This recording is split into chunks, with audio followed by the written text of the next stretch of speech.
home yet. So Christina, go ahead. Okay, go I ahead. just made the webinar live. All righty. Well, good morning, everybody. Here for issues.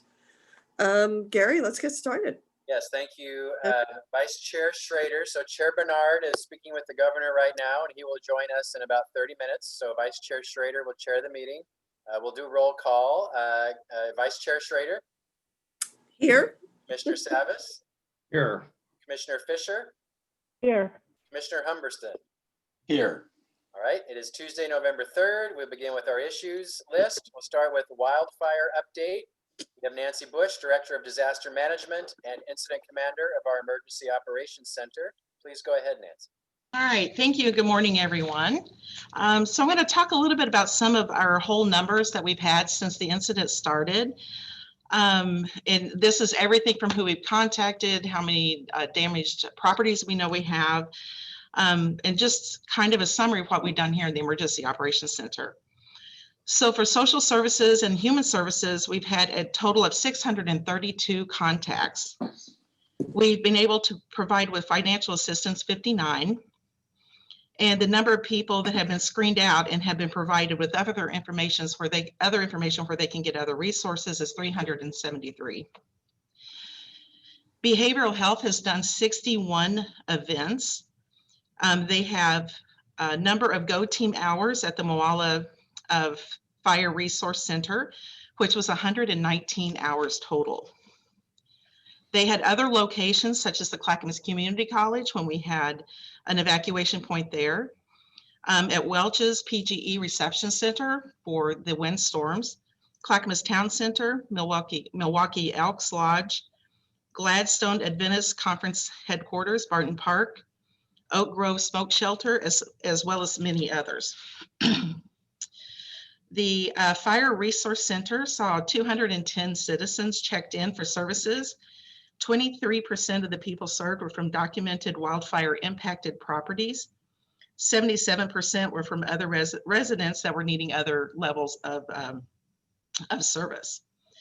We distributed 63 Red Cross cleanup kits. 81 Salvation Army food boxes were distributed there. 15 have been distributed at the Fema External Outreach Center, which is now in Estacada. We have almost 1,500 estimated volunteer hours at the Fire Resource Center. 2,166 FEMA registrations recorded in Clackamas County as of late last week. We sent for the cleanup for the household hazardous waste. We have sent out 550 pieces of mail, that is snail mail, that went out in order to make sure everyone knew about the opportunities there to get their cleanup done for free. We have done 148 calls out of the EOC for that same purpose. We have emails also out to as many as we could for additional 24 properties. And we did some in-person and flyers and sent those out. It actually took those out to 36 properties. We currently have 63 forms that have been submitted for the right of entry. Again, we have a damaged assessment of 3,000 to 4,000 trees in our rights of way that need to be removed. We have 110 properties with one or more structures damaged, 62 residences that have been destroyed that we know of, and 214 outbuildings that have been destroyed that we know of. There were 22 different faith and community groups that participated in 5 long-term recovery development meetings for our the community out there as well. So that's kind of where we are with some of our numbers. It's pretty impressive when you think about what we did within just probably 4 to 6 weeks time as we've been moving forward. The other thing I want to cover is, I know last week all of you received a letter that I signed, and it was about personal property. And we were asking for assistance from the state and the federal government to help clean up personal property. We may need that same kind of letter for commercial property. So I'm bringing it to the group to make sure that you're okay if we do that same type of letter for commercial property if needed, and if you're okay with me signing that and then providing it to Gary to distribute.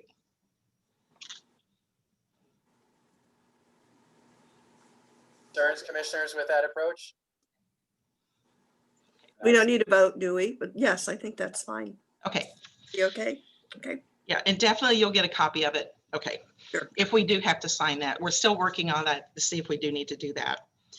I also want to let everyone know that we have an erosions threat assessment response team. We call it an ETART. They're here in Clackamas County now.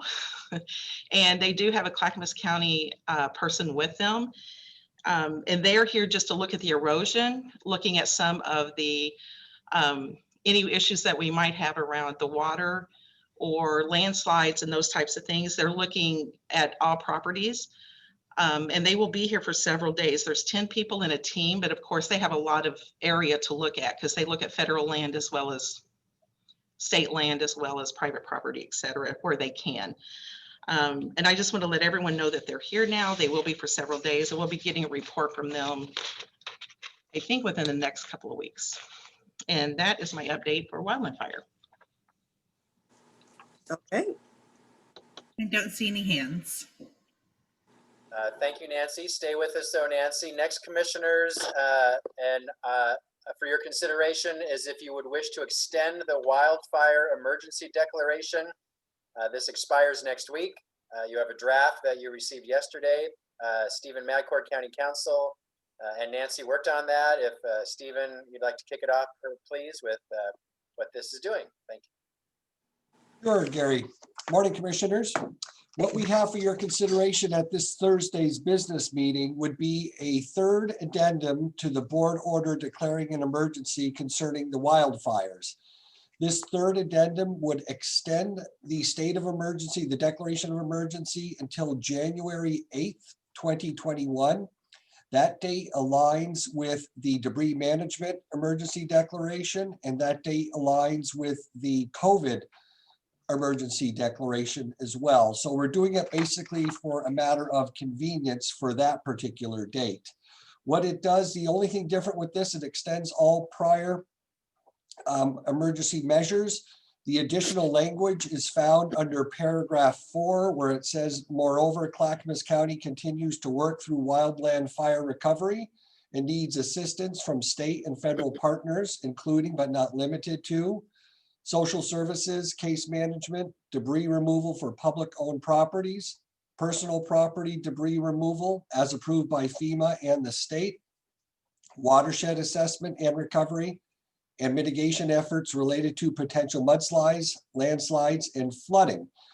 And it contains all the prior emergency measures, absent, of course, the curfew, which was lifted by way of the second addendum. So that would, if the board approves of this in concept, we'll have it before you at Thursday's business meeting for consideration and approval. Any questions? I'm good to go. Yep, fine. Thumbs up. Excellent, thank you. Yep, I just want to make a quick comment. Sorry, I couldn't raise my hand fast enough. I really like doing this. Jim and I were able to participate in the meeting with our emergency operations folks, the state and FEMA. And one of the topics from that meeting, there's just the ongoing social service needs from folks that are trying to transition and stabilize. So I really appreciate this being spelled out the way that it is. Thank you, Stephen.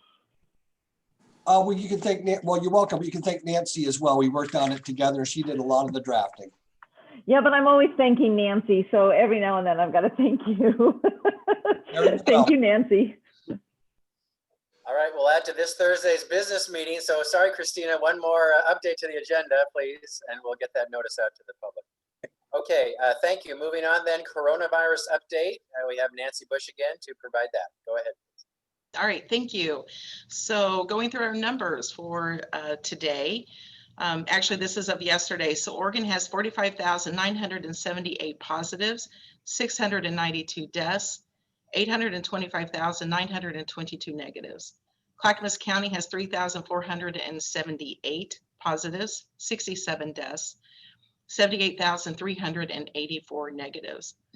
Multnomah County has 10,090 positives, 173 deaths, 182,420 negatives. Washington County has 6,298 positives, 79 deaths, 116,904 negatives. We have 180 that are hospitalized statewide. There are 61 in ICU beds and 26 on ventilators. Statewide, we have 175 ICU beds that are available and 747 ventilators. Our case count for October 26th through November 1st is the highest that we have ever seen at 341 for the week. That puts us at 80.5 per 100,000. We are currently working 57 outbreaks. 26 are workplace, food and farm is 5. Long-term care facilities and retirement is 22. Daycares is 1. School is 2. And let's see, religious facility is 1. And the others, healthcare settings, social and other is 0 at this time, for again, a total of 57. I'm going to just talk a little bit too about what it would mean or how we might get on a watch list, because I've had a lot of questions about that recently. So the watch list is based on sporadic cases. And if we have 50% or more of sporadic cases for 2 weeks in a row, 2 consecutive weeks, we would go on the governor's watch list. Right now, this past week, we had 42% sporadic cases. So it's moving up. It's not moving in the right direction. We aren't there yet, obviously. But I want everyone to understand that that's what that means, or that's how we would get on the watch list and how that works. So I'll be reporting on that every week on where we are with sporadic cases. So the commission is very well aware of where we are. Also, just want to let everyone know too, we did have some new school metrics that came out this week. And I think that probably on Thursday, Philip will go over that just a little bit more. But we have 111.1 per 100K. And that's over the past 2 weeks. And we have a positivity rate of 6.6. And both there needs to be, that 111 should be under 100. And the 6.5 should be under 5 for a 2-week period. So at this time, Clackamas County will not have any schools that will be reopening, but again, we'll be watching that and bringing that information to you every week. For being on the watch list and what that means is it helps our policymakers prioritize resources, and the state can come in and also give us more attention if we need it in certain areas as well. And also lastly, some really good news, our small business grants are now open. You can go to MESO, that's MESO, pdx.org/grants in order to apply for those grants, and it closes on this Friday. So you want to get those in very, very quickly. We have a lot of information out about that, but they are open right now, and hopefully if you're a small business, you can get your application in. And that's my update for COVID. Commissioner Savas has a question. Yeah, thank you, Nancy. I definitely listened and focused on what the governor's information was on Friday with regard to the counties that had schools possibly could open, and Clackamas was rated for K-6 on Friday. And I think if I heard you correctly, the numbers have changed in the wrong direction, and we may not be on that list any longer. Is that correct? For the schools to reopen? Well, for the K through on the state listing, that Clackamas County was on eligible to open on the K-6 on Friday, and what you just said no schools can reopen. That is my understanding, unless Philip and I were talking about this just yesterday, so I will double check that, but it's my understanding Clackamas schools cannot open at this time. Okay, so that's a change from what was signaled out by the media from Friday morning onward.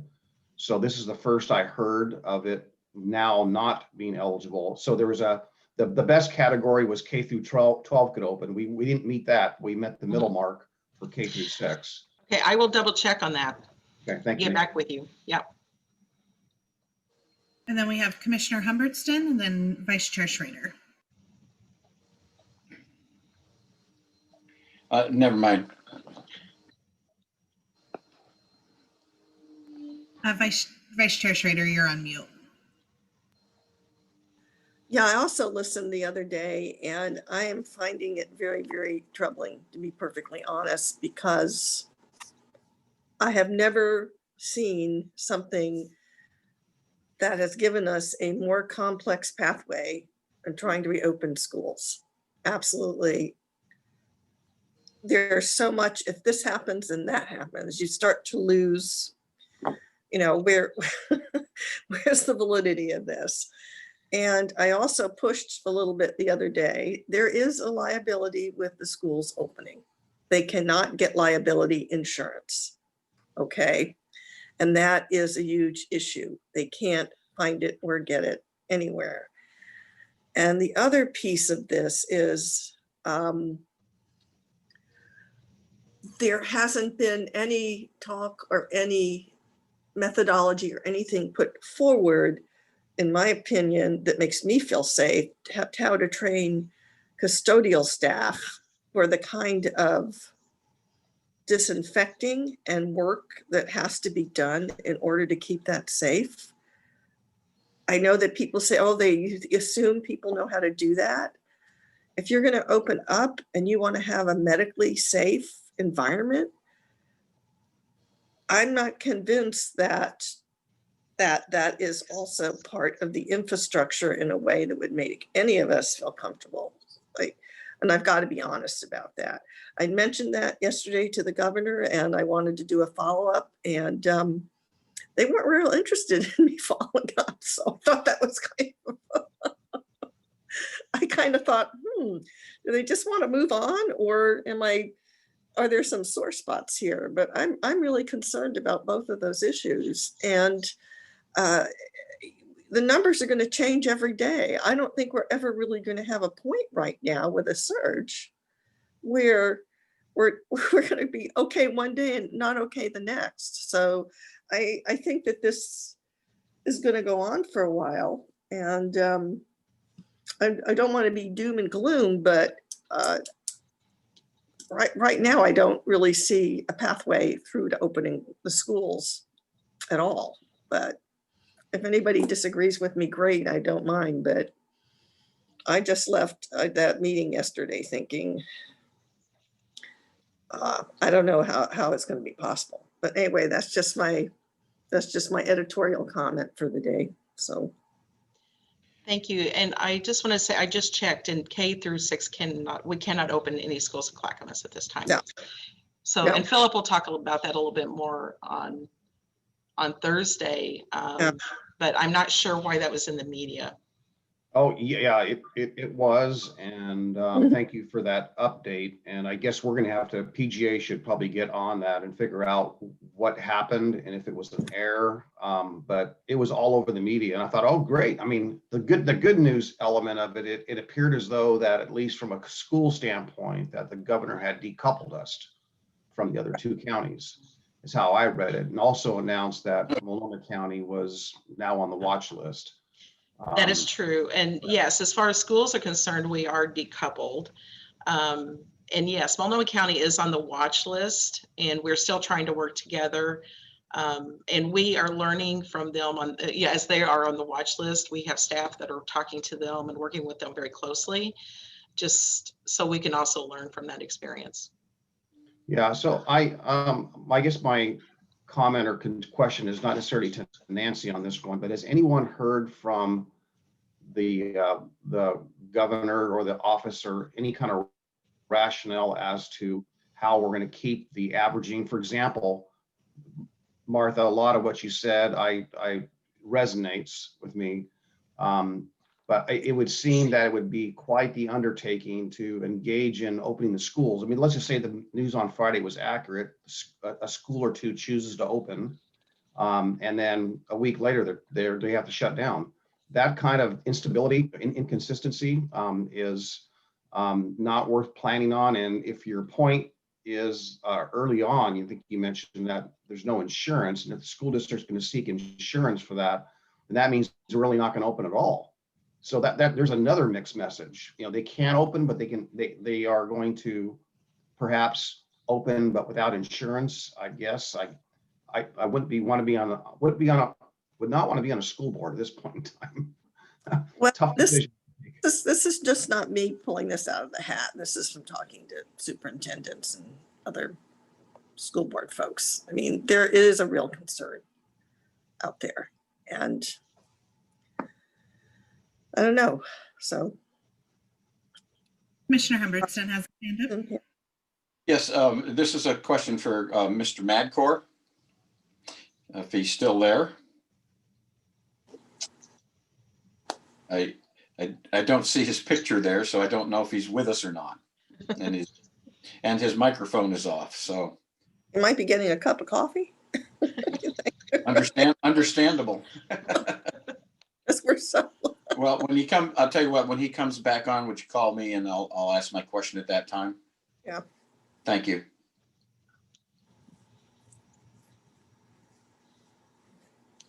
And I don't see any other hands. Okay, so.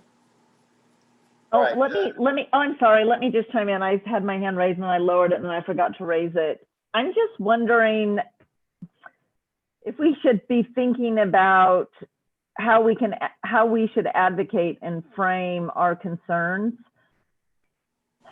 On Friday, I listened to the governor's press conference. At that press conference, I heard that there were only 2 counties that absolutely did not meet the metrics. Yesterday, when the governor met with the county commissioners, we had a 15-minute lead time. Fortunately, I just happened to look at my phone, saw the meeting, and jumped on. I was just looking at those slides that they presented yesterday, and it looked like Clackamas County was ready. We were in the yellow to open according to those slides.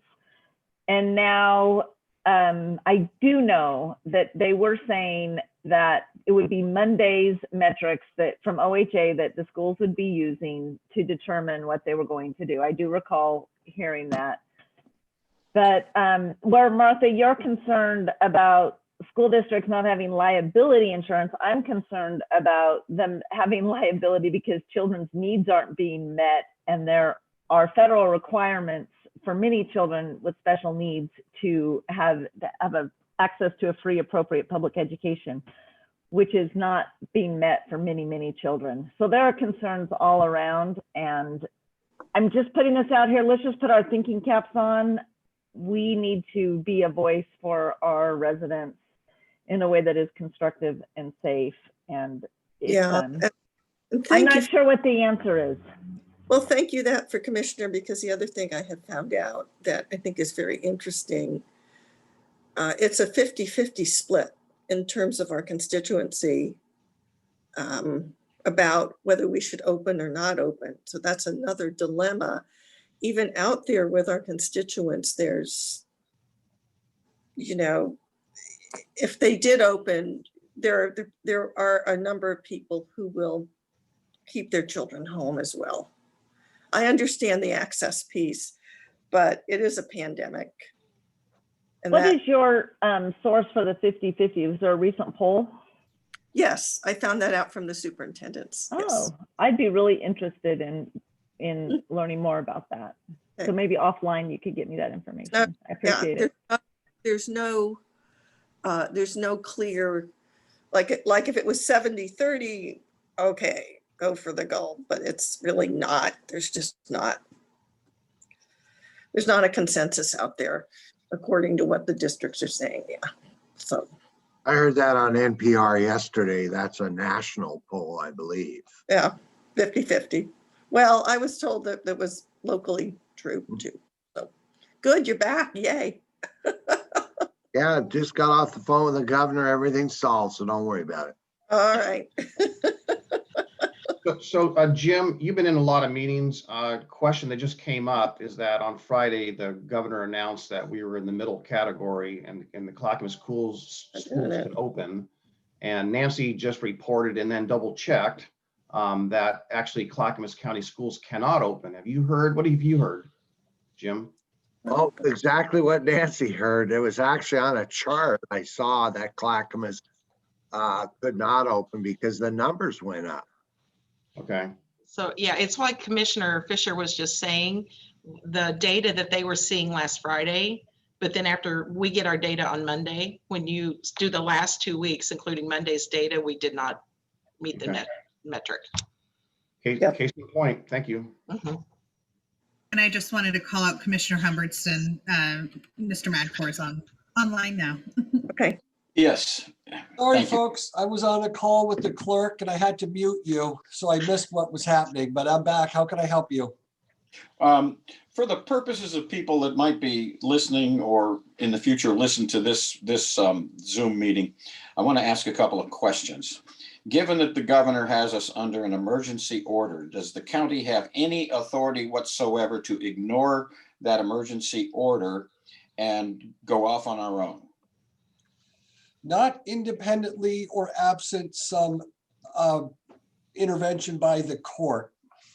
You Okay. would be So- going rogue, so to speak, if you were to defy the governor's order without a lawful basis to do so. And if we were to do that and just ignore it and do it, what would be the potential consequences, both as a board and as individuals? That is an excellent question and would probably require some digging. I'm sure it would result in a withholding of state and or federal funding to the county. I'm sure it will result in a lack of good standing in the eyes of the state, but in terms of civil liability to commissioners, I would have to explore that further, Commissioner Humberston, and get back in touch with you, but it would be unprecedented. And like I said, there's legal process available. It hasn't had a lot of success. There were the two actions. One was out in Eastern Oregon, the Baker County one. There's legal avenues available. I'm not saying that they're going to be viable. There was already tested at the Supreme Court, and the Supreme Court said that under the emergency declaration statutes, the governor has wide-ranging authority for public health purposes to impose these conditions. Okay, and is there anything else you can share regarding that for public consumption? If people are listening to this, because there are people out there that basically would like us to just take the bull by the horns, so to speak. And I don't believe that we have that authority. I wanted to hear it from you. And the other thing, quite frankly, is I'm certainly not going to put my house at risk by doing something outside the scope of our legal authority as board members, both as a group or as an individual. And I would be interested in the answer to that question if you have some time to take a look at it for us. Absolutely, Commissioner. I would be happy to, and I can consult with some of my fellow county councils to see the scope of liabilities and exposure that might present itself in such a scenario. I'll try to report back to you as soon as possible on that, but I don't have the full range off the top of my head right now. And I didn't expect that you would, but there's some people out there who simply need to understand that that we are advocating as strongly as possible within the restrictions that we currently have on behalf of the Clackamas County, but there are limits to our authority under these circumstances, and I wanted to make sure it was on the record that people clearly understand that, and that the courts, as you pointed out, have ruled on that already. As a matter of general governance, a county is a subdivision of the state. Our rights are basically, and responsibilities and obligations and authority is derived from the state itself. The state is the ultimate political entity. We're a subdivision of it, and municipalities are even subdivisions further. So our authority derives from the state itself. So it would be kind of unprecedented to try to go rogue and declare sovereignty of some sort in defiance of that. And I don't know what that looks like, but I presume it might involve the Attorney General's office and the National Guard. And all kinds of things. Yeah. Thank you very much, Stephen. I just felt that it was important for the public who do watch this to understand exactly where we sit and why we sit where we sit. Thank you. Thank you. Paul? Yeah, good point, Ken. I really think that, but yeah, my recollection is the same as Mr. Madcore reported. In fact, one of the mayors in Clackamas County was actually received a letter from the governor's office, I believe, so citing a similar type of effort.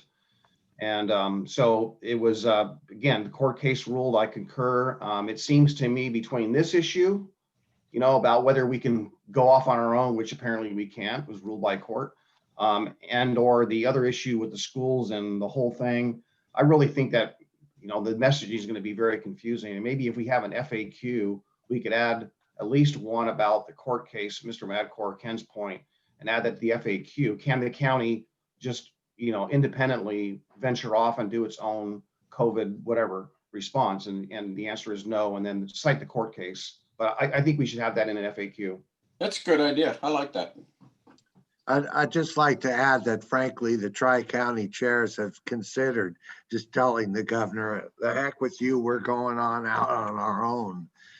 Frankly, because we feel that there's been a lack of communication. We're on the phone with 36 counties, and how many 50 people on the phone are we getting? Are they listening to us? And so that's what the phone call was this morning, by the way, is we need a closer relationship with the governor to figure out what's working in our county. We have the people, boots on the ground, that know the facts. And are we being listened to? Are the efforts of contact tracing actually saving, preventing the spread of the virus? Issues like that. So those are the things we talked about. And I thought it was a great phone call. Believe me, both Deborah, myself, and Catherine are very frustrated with the communication that's occurring. So anyway, the governor is going to set up more phone calls with us, the Tri-County chairs. We have a proposal that should be ready on Friday, and we're sitting down with her the 19th to discuss the proposal. And you guys will get all that when we have it. I don't know if anybody actually read the 90 pages of material on the schools that came out last week from OHA, but I can tell you one thing: if you just try to muddle through that, and all it will do, if you're just an average citizen, is make you very, very angry while trying to get through it all. It is so much bureaucratic baloney. They do not seem to know how to talk to the general public in clean, simple language. Okay, anything else on that issue? Gary? All right, thank you, Nancy. Thank you. Vice Chair Schrader. Chair Bernard's back, so you're in charge now again, Jim. Next topic, statewide transportation improvement funds, funded projects for county transit providers. We have Karen Burig and Teresa Christofferson to present. There was an attachment in your packet. This is an informational update, no decision for you today, just an update on where we're at on these funding streams. So Karen or Teresa, whoever wants to go first, please go ahead. Hi. Oh, here we go. Sorry, I just couldn't find myself on the screen, so I was confused. Anyway, good morning, commissioners. First of all, I wanted to thank you for finding the time for us. Teresa and I are here because we wanted to share this information with you. It is information that is going to be provided at C4 on Thursday night, but we wanted to allow you guys to hear specifically about the projects that are in those areas and the STIF plan that's in the areas between existing service providers. So today we're not talking about all of the transit service providers, but just those projects and the STIF plan that are between the service providers. So Teresa and I were before you in March to talk about all of the different various transit activities that were underway in the county. What we're talking about specifically is the STIF plans, which is the state transportation, I believe it's improvement fund, and that is the fund that flows money to transit projects. It is the money that's collected through an employee tax. So the plan development covers 2 years, and it's a tool that's used to connect the revenue, the employee tax revenue that's connected at the statewide level, to specific transit projects. This is only the second round of STIF plans that have been created. And so the projects that are in the list that you can access online are the projects for Clackamas County. And like I said, that focus on transit services outside of those other provider areas. So needless to say, the COVID pandemic has caused a little bit of a roller coaster when it comes to transit over the last eight months. It's created some additional challenges when creating these SDIF plans due to the fact that the STIF plans are based on some forecasting of revenues, but we also have to look, and they're coordinated across the 3-county area. So we've been working with our partners to be able to understand what our forecasted revenue is into the future, but also understanding that, we've had some really different usage of transit and different impacts to employers. So it's a little bit uncertain what the anticipated revenues will be. So finally, as I noted before I hand it over to Teresa, a deeper dive into these projects, as well as the projects in the other transit provider areas will be given at C4 on Thursday. And so there's that opportunity to learn more about just the broader overview of STIF projects. So with that, I think I'm going to pass it over to Teresa, and she'll talk specifically about the projects that are on the list that was provided to you. Good morning, commissioners. So just a couple of things as we look at these projects. The original legislation around STIF called specifically for it to be used for service enhancement or expansion. During the last legislative session, there were some changes that were put to the program. The STIF funding can be used for service preservation going forward, and that was recognizing that there's potential instability in the grant funds that support many of the transit programs statewide. There is still a requirement that these projects are included in approved plans. As I'm sure you're aware, that the Clackamas County Transit Development Plan is in process right now. We do anticipate completion in early 2021. We do expect that there will be projects that will come out of that plan that will be funded with STIF money. So without those plans being finalized at this point in time, we've essentially put placeholders into our STIF planning for the next 2-year cycle. Some of the other plans that were used to inform this planning process include the Mount Hood Multimodal Plan, the Coordinated Human Services Transportation Plan for the Tri-County area, the TriMet Service Enhancement Plans, and then of course, individual transit organizations use their own transit development or transit master plans to inform their decisions. So looking at the actual lists of projects that are for the Clackamas County area, again, these are projects specifically outside of the TriMet Service District and outside of the other transit service district, and the funds that are being used to pay for these particular projects are generated in those areas as well. We did include maintaining service improvements that have happened to the Mount Hood Express from the last funding cycle. We have included matching funds for bus replacement grants for both the Mount Hood Express and for the Social Services Transportation Reaching People program, which provides door-to-door services for seniors and persons with disabilities countywide.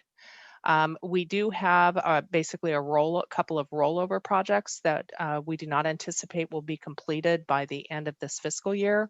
The transit hub planning is very closely linked to the Vision on the Mountain process, and that process has been delayed because of COVID and some other reasons. So we do have that project included, as well as vehicle purchases that were not completed. We do have some enhanced service for seniors and persons with disabilities, particularly those who live in rural areas. We have funds for administration. Specifically, the county now employs Christina Babcock as our transit service coordinator. She's been doing great work. I think you guys have seen some grant applications that she's been putting out to try to enhance transit services countywide. We do have funds, again, for missing connections that are included as part of the transit development plan process. We've also identified a pool of funds essentially for service preservation. So this is the category that I mentioned, that should we receive substantial cuts in funding that might cut into our ability to provide core levels of service in rural areas, this provides us with a little bit of a pool to be able to maintain those services, both for Mount Hood Express, for our Transportation Reaching People program, and also for our senior centers, who also provide invaluable transportation services for seniors and persons with disabilities countywide. I did want to also finally mention that we receive additional STIF fundings through TriMet's regional coordination funds. So TriMet has established a pool of funds that are to be used for activities that are in whole or in part within the TriMet service district, but that provide regional connections or better local area connections. And we have participated in that program during the current biennium. I'm really pleased to announce that we will be looking at having last mile shuttles in Oregon City and in the Clackamas industrial area. We're looking toward an implementation of early 2021. I think the buses just came in Monday, so that's exciting. So we will continue to receive operational funding for those projects through TriMet's process. So again, the spreadsheet that you received is specifically regarding those. I'm going to call them out of district funds, but we do plan on continuing the last mile shuttle programs. So with that, I would welcome any questions or any comments that you have. Paul? Yeah, thank you, Karen and Teresa, for your presentation. You saved me a lot of work. And I thought that the transit plan, our transit plan, would be completed at the end of this year. So I think if I heard you correctly, Teresa, that might not be till early next year. So my comment I wanted to make to my colleagues is that, and to everyone, is that, you know, at these STIF meetings for the TriMet portion that I sit on that committee, and Teresa alluded to it early on in her presentation, they are allowed to use some of those funds for preservation of existing service. And so what that has meant is we've been wrangling at the table with how much of the enhancement dollars or the intention of the legislation of those dollars will be shifted from what we thought we would be doing in full with the timetable, and perhaps potentially sacrificing that from the lack of revenue due to COVID. So it might be more towards preservation than some of these programs. So we don't really know how monetarily it's going to work out. We got our fingers crossed, and we definitely have exercised every lever we can in this process. I did want to just say that I'm excited about all the changes, and I'm excited about our plan, and that's be coming out, the work that we've done. I do have a concern, however, about ridership. I'm just talking to some people that I know that are drivers, and the ridership is down significantly due to COVID. So the question I think remains, the $64,000 question is, will the ridership return to its pre-COVID status? And that's an unknown question at this point in time. But that's all I have. And so not really a question, but just more of a comment that the finances of all this are somewhat, you know, we need to keep an eye on it, be concerned about it. I don't see any other questions. I guess I'd like to add that once people go back to work, they will have to take a bus. So I would be confident that ridership will increase. We just have to get people back to work. I don't know when that's going to happen.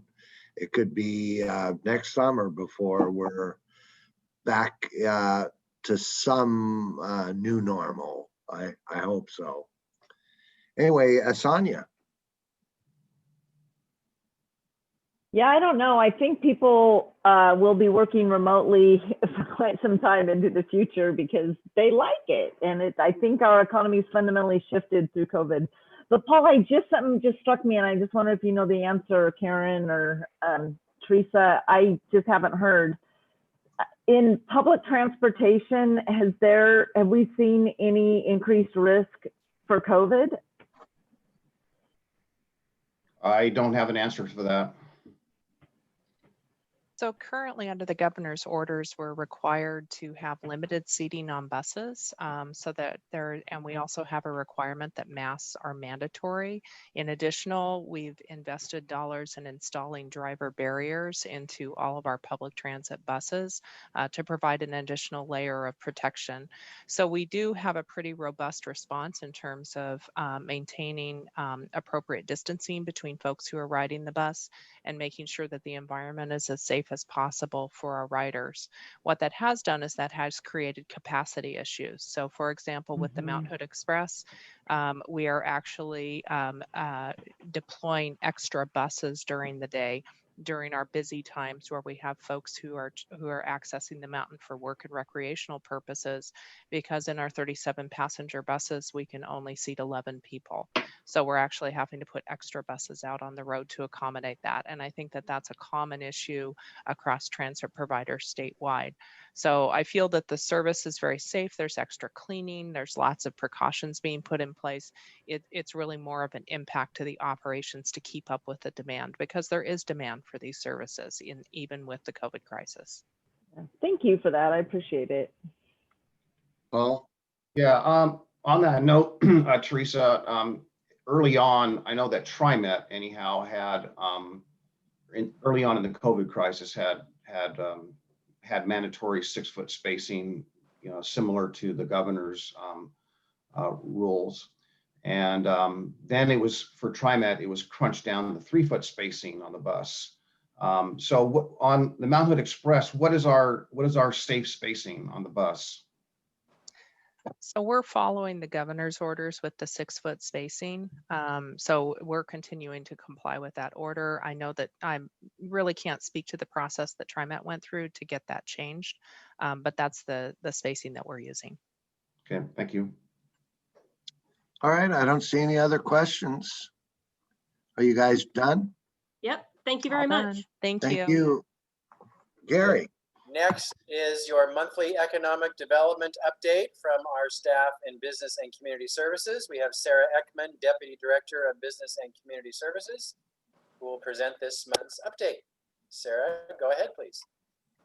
Good morning, Commissioners. As Gary mentioned, this is our monthly update that we have scheduled with you now, and this is our second installment of that. So appreciate the opportunity to keep you updated on what we're working on. A lot of things are changing, but are staying the same in terms of our staff efforts are being very primarily focused towards supporting the business community during COVID-19, and that's growing and expanding as we speak.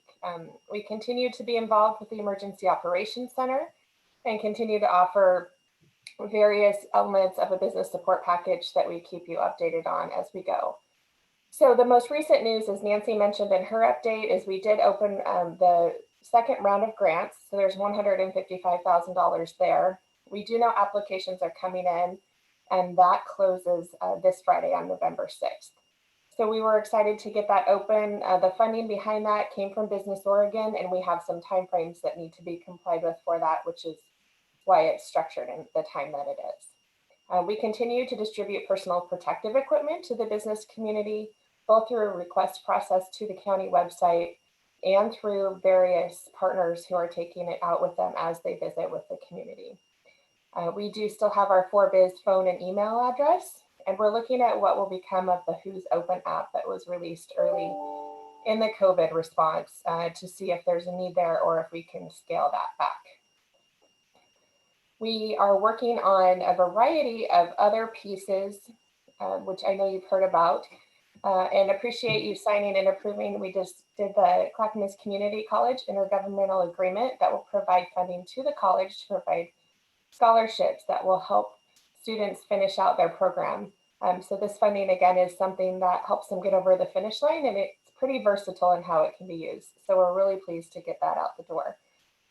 We are working on some new elements with CARES Act funding, and that involves putting some more money to MISO for additional grants, and then the concept of the business recovery centers that I know you're familiar with. And we are working on that. There's a lot of legal and compliance issues that go along with it. I want to say a big thank you to County Council and to County Finance. They're helping us navigate that, and we do believe we're getting very close to being able to put the rest of those agreements in place to facilitate that process. So what it looks like right now is we have 6 chambers of commerce in the county who will open business recovery centers and see those through to the end of the year, given that is our timeframe for CARES Act funding. We will market that to our historically disadvantaged business owners, and we're looking at ways for that to provide staff, and we're looking at ways to provide legal assistance and exploring partnerships there, and then accounting assistance as well. We continue to also coordinate with disaster management on recovery planning as that proceeds forward as well. The wildfire business support has been a lesser project for us just because there haven't been as many needs in that area. So some of our other updates, the Economic Development Commission met for the last time this year. If you've been around them for quite a while, you'll know that they take a hiatus for meeting in November and December. So we did meet on October 28th. A few of you were present there, and previewed a presentation that we'll bring to you in December as the final report, which is standard practice there. So we also talked about what topics to bring forward next year for the group to do, and talked about calling for nominations for membership as we go forward. We have a lot going on in the area of business development. Our coordinator, Cindy Moore, has been quite busy in that arena. There was 2 recent enterprise zone approvals. One is Supera LLC in Estacada, and the other one we're not quite able to share the name yet, but we will be able to soon, but they're still in process, and so there's confidentiality requirements there. We continue to be on hold with some of our key projects, but are looking at how we can move them forward. And I mentioned in our last update, but we're extending our grant agreements around cross-laminated timber, both with the U.S. Forest Service and the University of Oregon, which was the project that presented courthouse designs made out of CLT. So we're working on that. Our county forestry is still looking at salvage harvest for damaged timber, and we still are on hold with the Souder timber ribbon cutting due to COVID. So we're looking at that. Nothing is changed on the Land Bank Authority at the moment. We continue to have our extensions in place for that and want to see that move forward as soon as we can, given some of the constraints we find ourselves in. We do have plans, and we'll be presenting to you next week on the 2 MFR goals that BCS is leading, and that is around commercial and industrial lands and workforce. As we go forward, we're tracking with Technology Services on their broadband application. The Economic Development Association for the state held their conference last week, and Cindy Moore in our department and Jay Wilson did an intro session that opened the conference. So it was great to have Jay come in from disaster management and make the connections between recovery, resilience, and economic development, which is something that the county has been looking to do for quite a while. We did meet with the president of the Oregon Institute of Technology to talk about their long-term plans for the area, and it was very eye-opening. Dr. Nagy gave us a very thorough presentation of what they're looking to do, and I think it's the potential for a future partnership there. And then we will be working with you to schedule various site visits as we go forward. That is, let's see, my only other thing is the upcoming policy session for the EDC final report is on December 8th.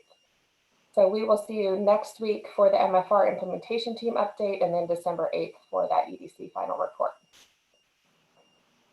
Thank you. For me. Martha? Yeah, thanks so much, because I've been attending the GPED meetings with, I know that John has been going to those as well.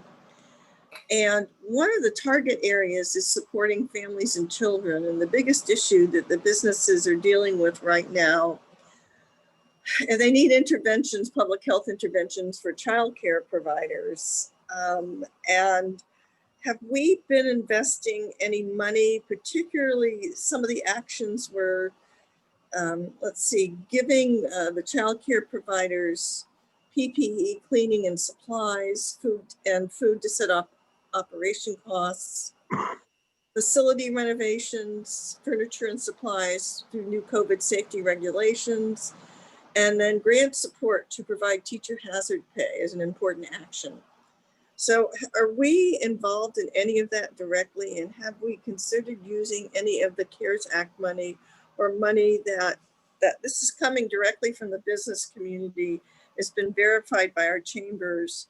So are we doing anything like that as part of a business recovery, enabling people to work? Right, I appreciate that a lot. And I would love to get your list, Commissioner Schrader, for everything you just read off. John McGar's. It's from the GPED recovery plan report. Okay, okay, yeah. And John McGarza has been a big advocate as we've worked through this. He's been instrumental in these, the development of the small business support pieces. One of the things I failed to mention and should have is we are looking at dedicating a portion of the upcoming grant dollars for childcare facilities. Okay, good. They would be able to use that very broadly. And our initial conversation was looking at probably dedicating 500,000, leaving that mark, seeing where we're at after a 2-week application window. So if it's fully subscribed, then we would keep that full amount for the childcare providers. If it's undersubscribed, then we would, put the rest of the dollars back into the larger pot for the rest of the community. And I will have to check, I think we could do a bit more on some of the other things that you've mentioned there from that GPED report. We have offered PPE, and I do believe that there's been several childcare providers who've accepted those offers, but I would do a little bit of research on a few other pieces. It continually comes up from the business community across the board. I mean, the small ones, the big ones, all of them. And what's been happening, I think women are leaving the workforce because they can't. Now, we may have the same issues that we have with schools. That's the other thing. I mean, I don't know. I think childcare facilities are usually at a different scale when you're opening up an entire system, but I don't know the answer to that. But it gets asked again and again and again. And I know that Washington County is looking at using some of the dollars for that, but I haven't gotten that information yet. I'm in the process of trying to see what they're up to. So We'll certainly follow up more on that. Thank you. Okay, thank you. I'd like to add that last night I was on a phone call with our travel folks, and the governor has set up a convention recovery task force, and they are looking at certification of facilities for safety. And anyway, so I did talk a little bit to the governor about this morning, about recovering of these convention facilities, figuring out how they could reopen them safely. And the Convention Recovery Task Force is looking at a national certification. They've already certified the convention center and the convention hotel and other facilities. So that's something that they're looking at. And of course, our hotels are very excited about it. We'll see if it goes any further. With the rise in COVID count, the governor was not particularly excited until we can figure out how we slow this virus down. Paul. Now that's interesting news. I'd like to know if they are getting insurance or not, to a point that Commissioner Schrader made earlier on. My question, and I don't expect anyone to have an answer, but it's more of a suggestion, and that I would really like on this, Martha, you've been a great voice for this childcare issue like no other, and I appreciate that. But I would like, from a practical matter, is there any studies or analysis or estimates of what it would take, again, acknowledging the extra load, which is temporary for the COVID situation that is forcing parents to take care of their kids because school's closed, but of what the cost and the manpower needs are. So there's a cost to providing childcare. There's a manpower issue as far as, is there labor force out there to actually do that, COVID, non-COVID? But is there any numbers out there that can kind of assess really what's needed to actually do something about it? Yeah, I don't have them at the tip of my tongue right now, but Clackamas Workforce Partnership has those numbers. And if you'd like, I can get those. Yeah, yeah. They- Is that a local number or is that like a statewide? What kind of metrics are they? What scale? I believe it's a combination of state and local. And I'm basically going to be talking to Bridget next week. So I can get as much information to all of you as you'd like about that. Right. They have found it, and the thing is that, again, this is an organic piece coming directly from businesses. The GPED work is really focusing on the small business recovery piece of it. I mean, they do large businesses as well, but this is kind of interesting that they really are trying to focus on, smaller groups. But I do know those numbers are out there, and I do know that in every chamber I've talked to, it has consistently come up as a real problem. And if you want, so I'll get that. I'll get that information. Okay, thank you. We'd be happy to assist in any way. Bridget, Daisy with the Clackamas Workforce Partnership has a very thorough and compelling group of information on that, so we can certainly do that. That's right. Sarah knows that because both Cindy goes to those meetings, I think, as well as I do. So, yeah. Mm-hmm. All right. Well, thank you. Any more questions? I don't see any. Gary, thank you very much, Sarah. Yes, thank you, Sarah. Next topic, vendor rewards policy update. Commissioners, you may recall a few weeks ago, you had a policy session to seek your approval to create a policy regarding vendor rewards. These are rewards cards like mileage plan card, Costco card, other cards where you receive points for using a credit card or for making purchases at that organization. At the time, we had discussed doing this formally by changing the official compensation structure, not only for employees, but for you as elected officials, that when you use such cards as this, you could allow to retain it for your own personal use, as long as it was reflected in your compensation package. You had several concerns and questions about that. We had talked at one point about maybe doing it for employees only, but not elected officials. It is very, very complicated. So I want to take this few minutes at issues to say my opinion is, commissioners, to actually scrap it entirely and not move forward, and rather restrict, meaning not allow employee use of vendor rewards for anyone, elected or staff.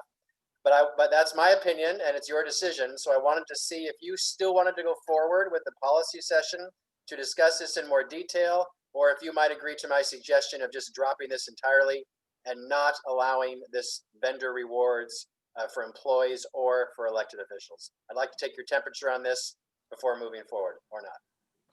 Sonia?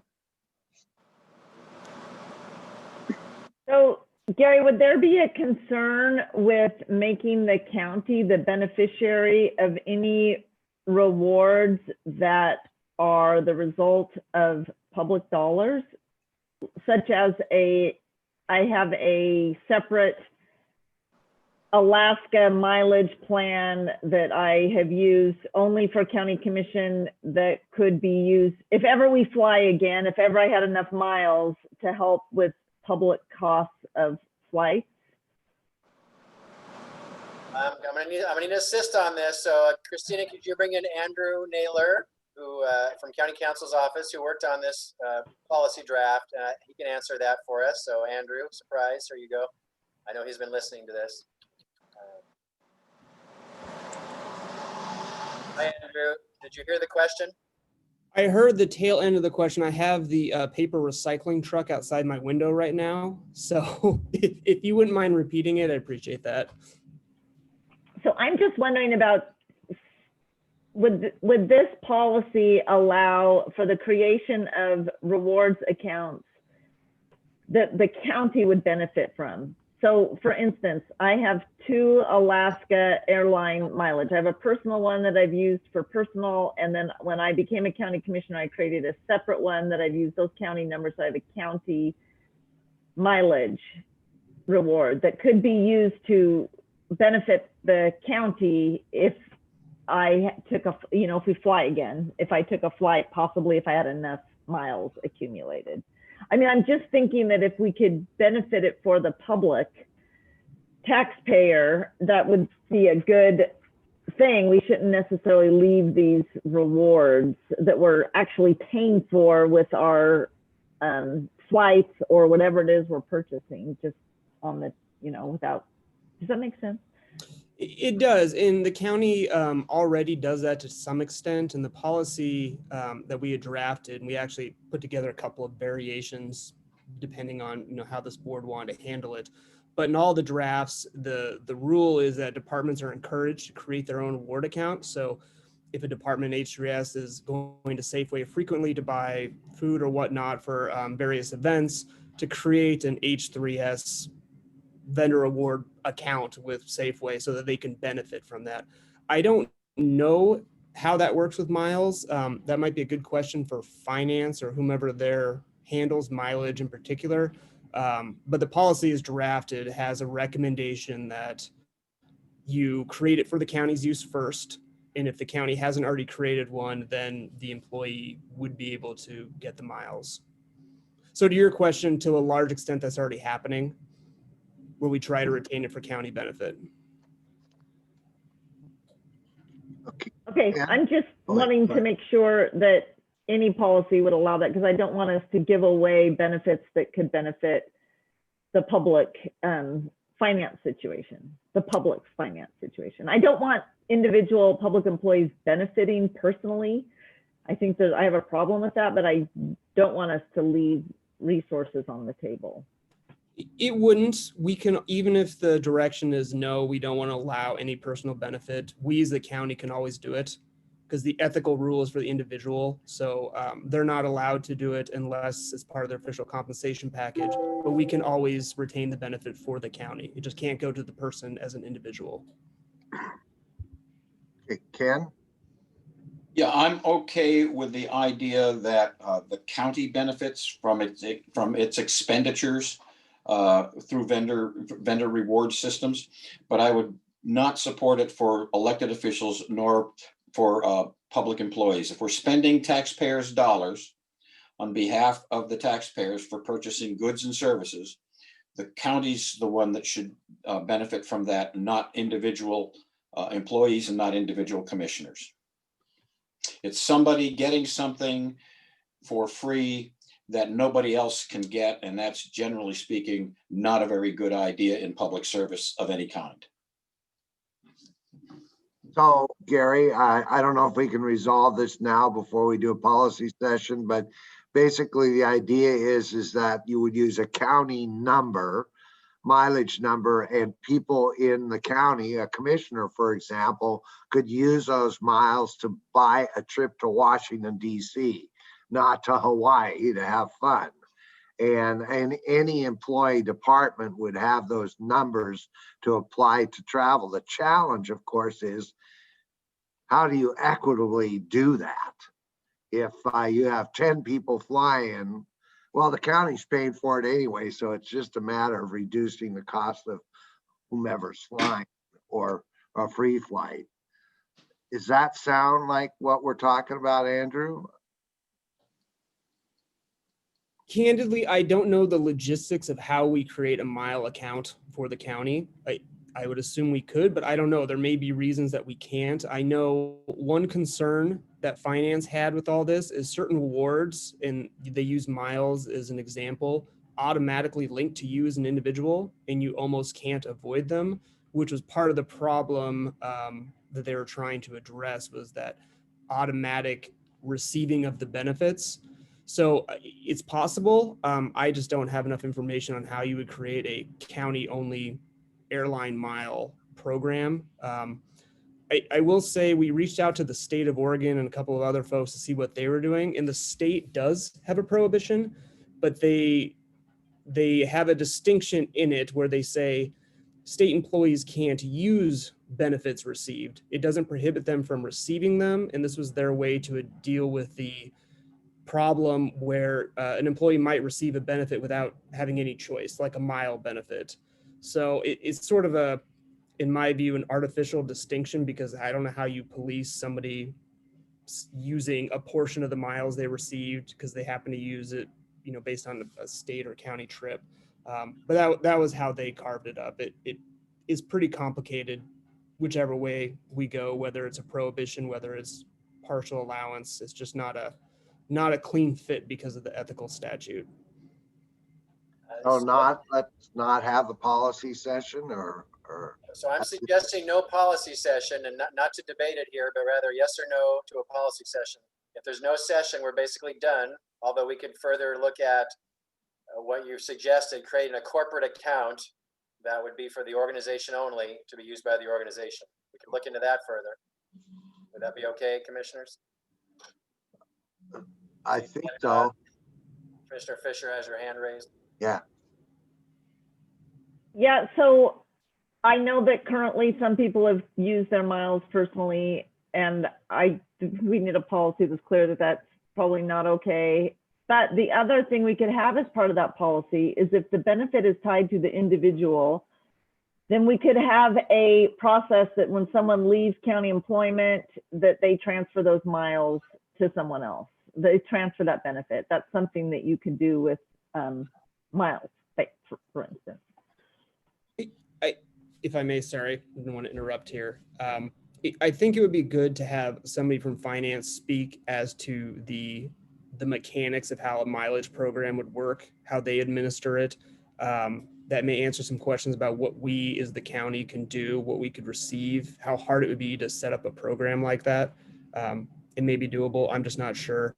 I guess the only other comment I would make is that, at least from finance's perspective, these are all very de minimis. These are not, large dollar value issues. So that was another reason why finance and with the support of other county departments like the treasurer's office and county council, we're supporting dealing with this. It takes that sort of administrative burden away from finance folks having to review this to make sure people are not unduly taking these benefits. But we can certainly, if we do have a blanket no, we just need to do some training. We need to make sure employees are aware of it. And if they have done it, that they stop doing it, because we don't want to get any county employee in trouble. So we'll just need to take those extra steps if the decision is to prohibit these benefits. All right, so I suggest we move on and have Andrew, you work with finance team offline about the suggestion of proposal, corporate type accounts, including looking at what airline miles could or could not do. Then we'll report back to the board. How's In that? January. January, not a rush. But until then, yes, employees are not allowed to benefit personally from rewards cards. Will do. Okay, thank you, Andrew. Thank you, commissioners. Moving on, the Malala Veterans Day annual event is next Tuesday, November 10th at 1 p.m. They have extended an invitation to all of you commissioners, but are asking that not more than 2 commissioners attend this event next Tuesday, November 10th at 1 p.m. in Malala, and not more than 2 of you due to COVID concerns. However, this is also your policy session day. And next Tuesday afternoon, I do want to confirm that there'll be at least 3 of you present at the county, because we do have some important policy sessions, including the noise variance update you had requested. So I'm confirming first which 2 of you would like to go to Malala, and then that the other 3 of you would still be here at the county to conduct business. I mean, I see a number of hands up, but we still need 3 here in the office. So I got Paul up and Ken. Comment. Mike, Paul. Yeah, I've always done this, and I would like to continue to do this. However, usually there's usually not a clash. Usually it's like on a Thursday or a Friday, or Friday actually. Yeah. So this is unusual. So and I do think it's important that we're present as best as possible for the policy session. So I was thinking that maybe they would be doing a virtual event, but that doesn't sound like it, Gary. No, it's in person at the Malala the Catholic Church in Malala. So it's an in-person event. Okay. Mhm. Well, absent a reshuffling of the agenda, I'm inclined to stay home this time, or stay in the office this time, if you will. I'll be in the office. Sonia, you're in the office. Paul, you're in the office. So it's up to you two guys. I get Yeah. you. Ken wants My, to go. yeah, Mike's a personal friend of mine. I've known him for over 25 years, so I like to go. Okay, it's you too. Okay. Thank you. So Martha and Ken to attend the event, and the other commissioners will stay at the county for the policy session. Okay. Thank you. Next, advisory boards and commission appointments. Christina, go ahead, please. Hi, all right, so we have just one today. It's the Center Community Advisory Board, staffed by North Clackamas Parks and Recreation District and Milwaukee Center. They currently have 4 openings, but only received 2 applications. The 2 were recommended to be reappointed, and they are currently on the board. The 2 recommendations are as follows. Ben Horner Johnson, this would be his 4th appointment, and Kim Bolchotz would be the 4th appointment as well. Move to approve. Second.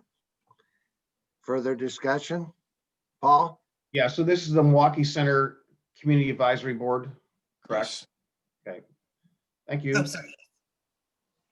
Okay, so Christina, please poll us. Okay, Commissioner Fisher, Aye. Commissioner Humbertston, Aye. Commissioner Savas, Aye. Commissioner Schrader. That was an aye.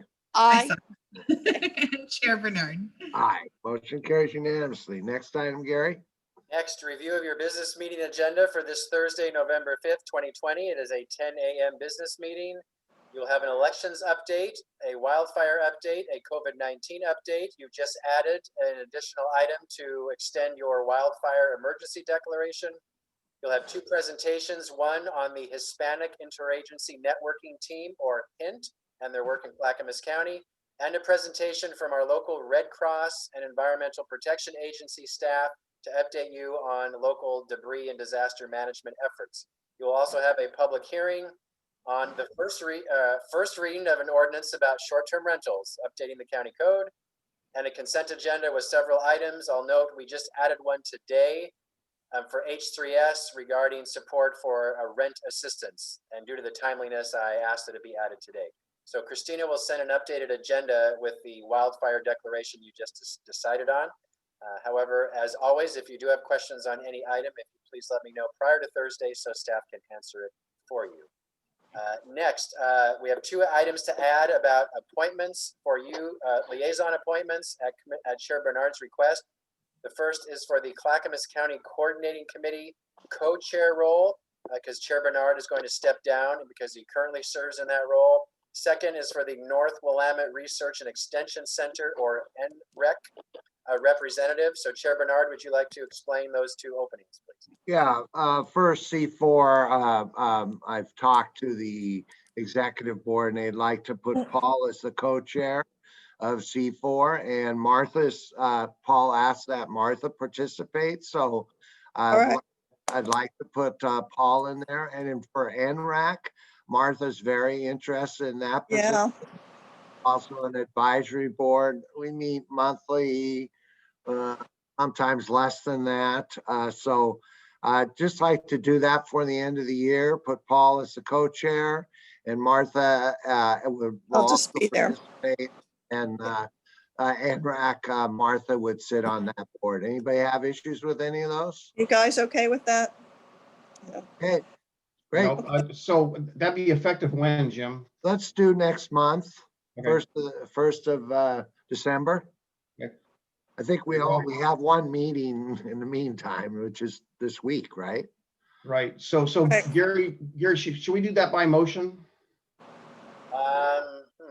Let's do it. Do you normally approve your committee appointments? I don't remember actually. Liaison opponents, no, we usually just, Nod. no. You just We're all nod. nodding. We're in, okay. Got it. Thank you. And then finally, Commissioner Communications. Would like to start. I don't have any today. Go ahead, Ken. Paul, go ahead. Ken doesn't have anything for today. He Okay. wants this election to be over.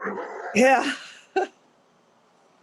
I just want to just mention that Thursday night, no, excuse me, Wednesday night, we tentatively approved the bylaws with some amendments to the minutes, to the bylaws themselves. Mr. Madcore sent those out yesterday. I printed them out. I haven't reviewed them yet, but I'm sure they're, if not perfect, awfully close.